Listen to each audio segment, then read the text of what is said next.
How to make your speaking voice more musical to convey meaning when reading children's literature aloud. Each of the 7 elements can be used to compose music, or the elements can also be applied to your speaking voice. When you're reading a children's book, such as The 3 Bears, and you have 3 characters, you can use the element of melody or pitch to add more expression to your reading.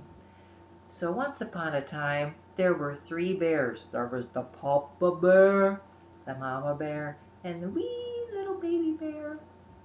And one day they came home to their little cabin in the woods, and the papa bear said, "Someone's been eating my porridge." And the mama said, "Someone's been eating my porridge." "Well, hey, Baba Ree Bear," said the little wee bear, "someone has broken my chair." Crash! You can always also use pitch and melody for any kinds of character voices, if it's a robot or a fairy or an animal, and change the pitch of your voice. Or you can also make your voice go up, up, up, up, up, up, or it came down, down, down, down, down, down, for various instances in children's books. The element of rhythm is often an important part of children's literature, where the text of the book can be said in a chanting way or as a rap. For instance, Mama called the doctor said, "No more monkeys jumping on the bed." Whenever you want to use rhythm element in children's literature, make sure you can say it to a steady beat. Mama called the doctor said, "No more monkeys jumping on the bed."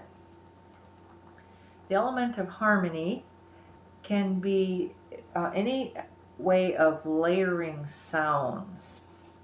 For instance, if you were telling the story of a rainstorm, you might say, "First they heard the rumble of the thunder, and then the wind started to blow, and then the rain came down."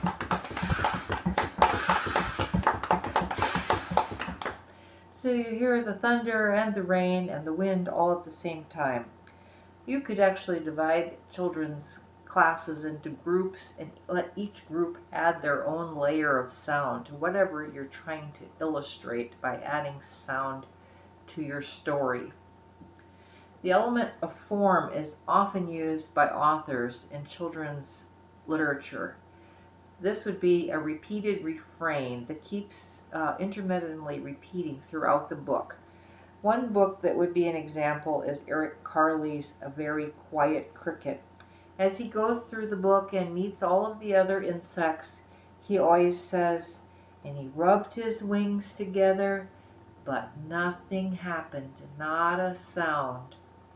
And then you turn the page and he meets another insect, and after that episode, he says, "He rubbed his wings together, but nothing happened, not a sound."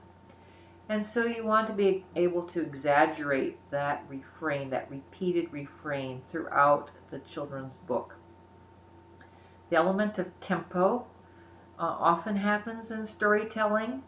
Either the character is speeding up, getting closer and closer and closer, or going faster and faster and faster and faster, or slowing down. Was so tired he had to sit down and take a rest. So by varying the rate of your speaking voice, you can add meaning through the element of tempo. You can also manipulate the dynamics of your voice when you're reading children's literature. A grizzly bear was sleeping in the cave. Please be very quiet, very, very quiet. If you wake him, if you shake him, he gets very mad. So you can add whispering or shouting or any exclamation of loud and soft. And many of these as a teacher reading children's literature, you will want to exaggerate and be dramatic using all of these elements of music. And finally, the element of timbre is adding sound effects. You can do this with sound effects you can make with your vocal cords or with your body, like tapping, patting, snapping, clapping. But you can also add them with instruments. This might be one example of a little poem that would be nice to add some timbre or unique quality of sound. Night comes leaking out of the sky. Stars come peeking.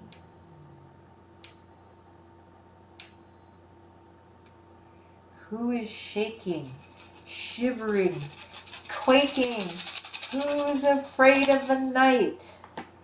Not I. So by taking some simple instruments, you can help to convey meaning to the words and to help celebrate the language that you're trying to inspire the children to enjoy language arts. So music can be a powerful tool to you as a teacher, even when you're speaking and reading. Looking down again at the elements of music, remember that rhythm is patterns of long and short. It could have a steady beat, but then it can also have fancy syllables on top of that, or stretching a word to last a long time. Melody is pitches up, up, up, up, up, down, down, down, down, down. Tempo would be the slow or the fast of your voice. Dynamics are going to be going louder and louder and louder, or quieter and quieter and quieter. Timbre is adding unique color or sound effects, like animal sounds or sounds of cars or sirens or instruments or sounds in the room or sounds in your body, any kind of sound effects. Harmony is the layering of sounds, whether it's singing around with your children or dividing into 3 groups and having them each make a separate sound and layer the sounds on top of each other.